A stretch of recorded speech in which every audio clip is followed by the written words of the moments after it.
आज हम आपको वाक्य सुनाएंगे एक शहजादी का गुलाम के साथ जिना करना।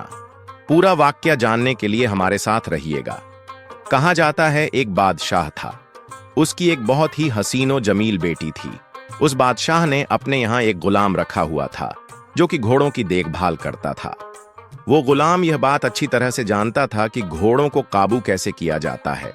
एक मर्तबा शहजादी घोड़े पर बैठ के सैर के लिए जा रही थी तो गुलाम की नजर शहजादी पर पड़ी और वह शहजादी के हुस्न का दीवाना हो गया। गुलाम को शहजादी से मोहब्बत हो गई और अब वो गुलाम चाहता था कि किसी ना किसी तरीके शहजादी मुझसे मोहब्बत करने लगे। जब भी वो शहजादी सैर को जाती तो गुलाम उसको चुपके से देखा करता था। देखने में वो गुलाम किसी शहजादे की तरह लगता था, लेकिन उस गुलाम की इतनी हैसियत नहीं थी कि वह बादशाह से उसकी बेटी का रिश्ता मांग सके।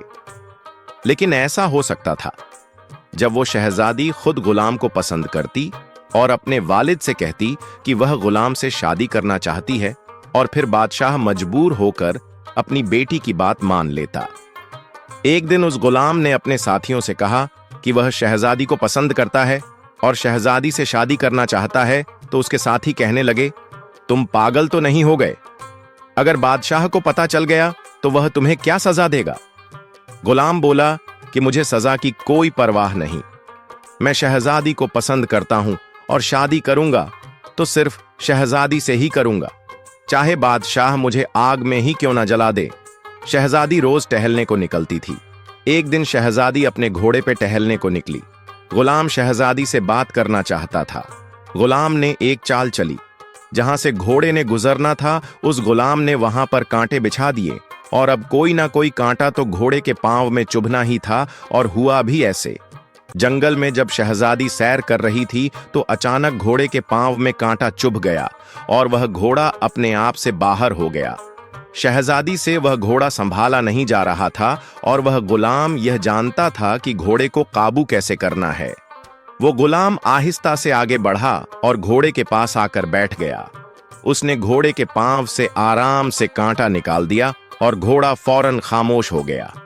यह देखकर शहजादी घोड़े से नीचे उतरी और उसने गुलाम को देखा।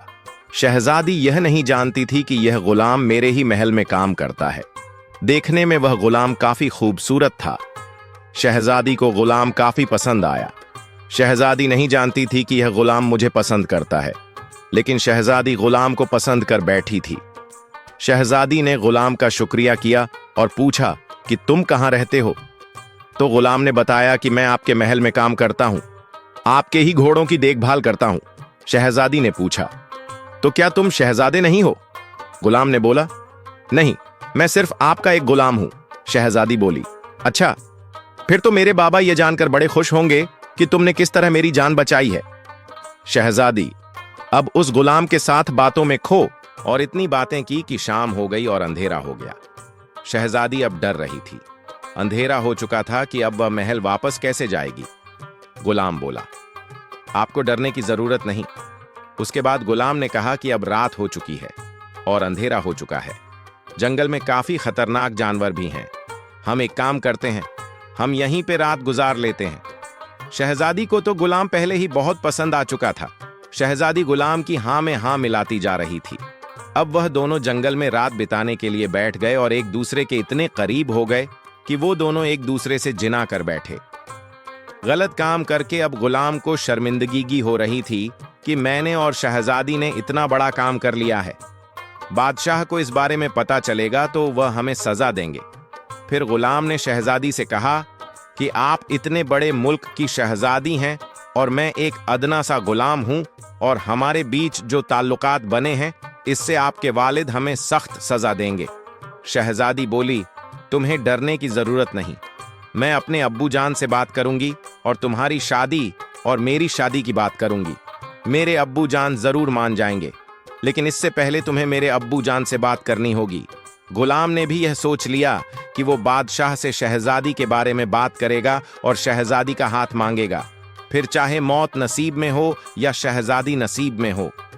गुलाम और शहजादी बादशाह के पास चले गए और गुलाम ने सर झुकाकर बादशाह को पूरा मामला बता दिया। कल रात को आपकी बेटी मेरे साथ थी। जान की अमान पाऊं तो मैं आपसे आपकी बेटी का हाथ मांगता हूं। आपका हम दोनों पर बड़ा एहसान होगा। मैं आपकी बेटी से मोहब्बत कर बैठा हूं और आपकी बेटी भी मुझे पसंद करती है, इसीलिए आप मुझे अपनी बेटी का रिश्ता दे दीजिए। बादशाह ने जब यह बात सुनी तो बादशाह आगमोला हो गया। बादशाह बोला, अपनी हैसियत देखो और हमारी हैसियत देखो। फिर उसके दिल में ख्याल आया कि इस गुलाम ने मेरी बेटी की जान भी तो बचाई है। बादशाह ने अपनी बेटी शहजादी से पूछा, क्या तुम इस गुलाम को पसंद करती हो? तो शहजादी ने बोला, जी अब्बा हुजूर, मैं इस गुलाम को पसंद करती हूं और इससे शादी करना चाहती हूं। बादशाह ने सोचा, जिस बात पर मेरी बेटी जिद कर ले तो उसे लिए बगैर यह नहीं मानती, और मेरी बेटी को पिघलाने वाला भी यह गुलाम है। फिर बादशाह ने सोचा कि क्यों ना गुलाम के सामने कोई ऐसी शर्त रखी जाए जिससे यह गुलाम पूरा ना कर सके, और मैं अपनी बेटी की शादी इससे नहीं करूंगा। बादशाह ने गुलाम से कहा कि मैं तुम्हारे सामने एक शर्त रखूंगा। अगर तुम मेरी शर्त को पूरा कर दोगे तो मैं अपनी बेटी की शादी खुद तुमसे करवा दूंगा, और अगर तुम शर्त पूरी ना कर सके तो हमारे कानून के मुताबिक तुम्हें कत्ल कर दिया जाएगा। नौजवान कहने लगा, आप शर्त बताइए, मैं आपकी शर्त को जरूर पूरा करूंगा। बादशाह ने अपनी शर्त रखी, मेरी शर्त यह है कि तुम 2 बोरी भर के सांप ला कर दो। बादशाह जानता था कि यह गुलाम इस शर्त को पूरा नहीं कर पाएगा। गुलाम ने बादशाह से कहा कि मैं आपकी इस शर्त को जरूर पूरा करूंगा। बादशाह से यह बात कहकर गुलाम अपने घर आ गया। घर उदासी में आकर बैठ गया। बाप ने बेटे का चेहरा देखा तो पूछा, बेटा आज तुम काफी परेशान लग रहे हो। तो गुलाम ने अपने बाप को सारी बात बता दी कि मैं इस मुल्क की शहजादी से मोहब्बत कर बैठा हूं और उससे शादी करना चाहता हूं।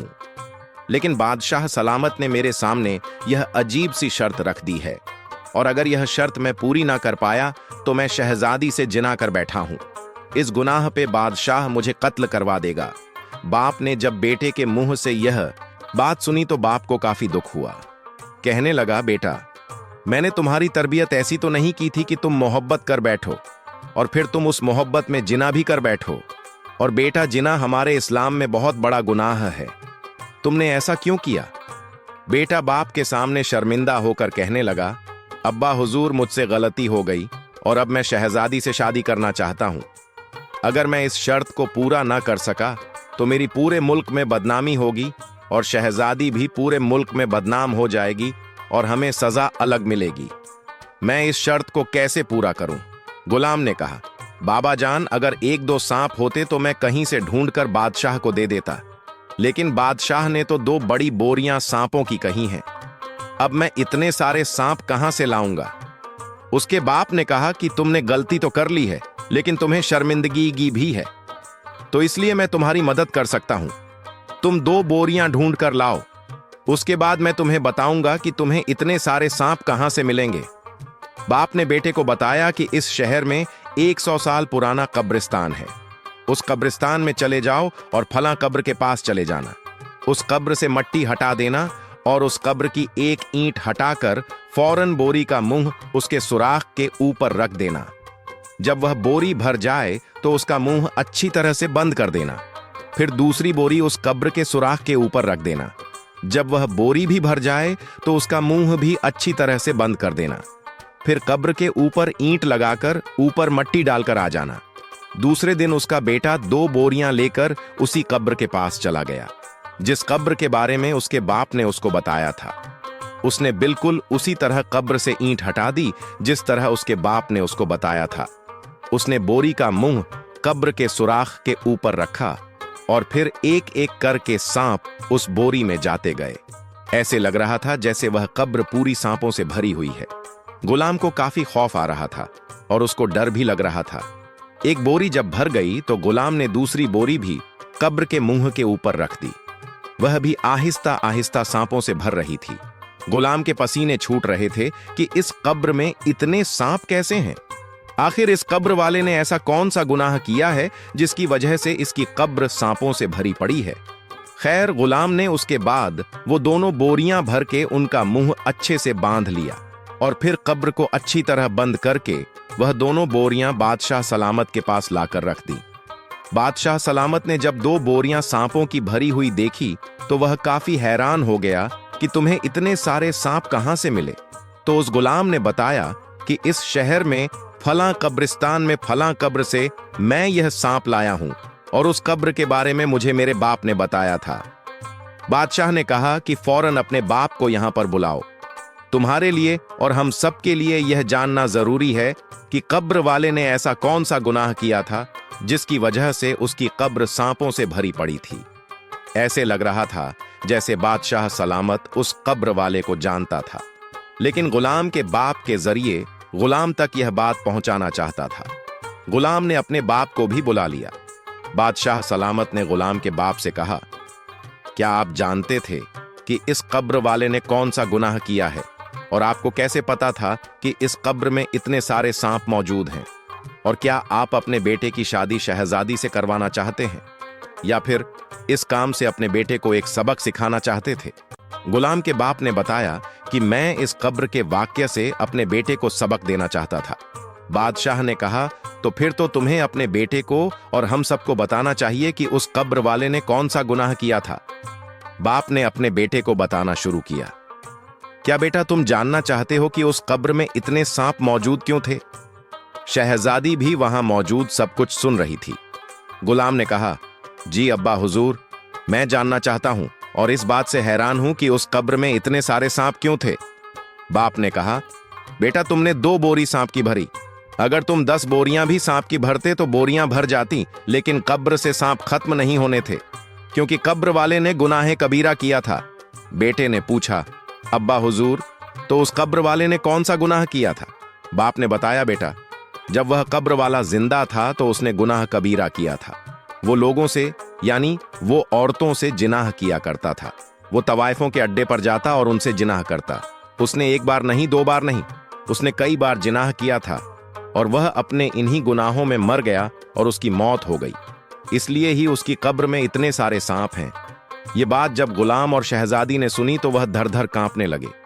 उन दोनों ने बादशाह सलामत से माफी मांगी कि आप लोग हमें माफ कर दीजिए। गुलाम ने बादशाह से कहा कि मैं बड़ा शर्मिंदा हूं कि मैं यह गलती कर बैठा हूं और मैं जानता हूं कि मुझे भी यही अजाब मिलेगा, लेकिन मैं सच में आपकी बेटी से शादी करना चाहता हूं। बादशाह ने कहा कि गलती में ही सही, लेकिन तुमने गुनाह तो किया है। भले ही तुम्हें इसकी शर्मिंदगी हो, लेकिन तुम्हें इसकी सजा तो मिलेगी। बादशाह ने उन दोनों को सजा सुनाई कि तुम दोनों को 100-100 कोड़े लगाए जाएंगे। बादशाह ने जल्लादों को हुक्म दिया कि इन दोनों को 100-100 कोड़ा लगा दिया जाए। शहजादी तो 100 कोड़ा लगने से बिल्कुल बेहाल हो चुकी थी, लेकिन उसको उसके किए की सजा भी तो मिलनी थी। जब उन दोनों को 1-1 100 को लग गए तो बादशाह ने उन दोनों से कहा कि अब तुम दोनों 1 महीना अल्लाह ताला के सामने रो रो कर माफी मांगो, अल्लाह के सजदे करो और गिड़गिड़ाओ, अल्लाह से दुआ करो कि अल्लाह तुम दोनों को माफ कर दे। तुम दोनों अल्लाह ताला की इबादत करो और अल्लाह ताला से माफी मांगो। अल्लाह से दुआ करो कि अल्लाह तुम दोनों को माफ कर दे। तुम दोनों अल्लाह ताला की इबादत करो और अल्लाह ताला से माफी मांगो।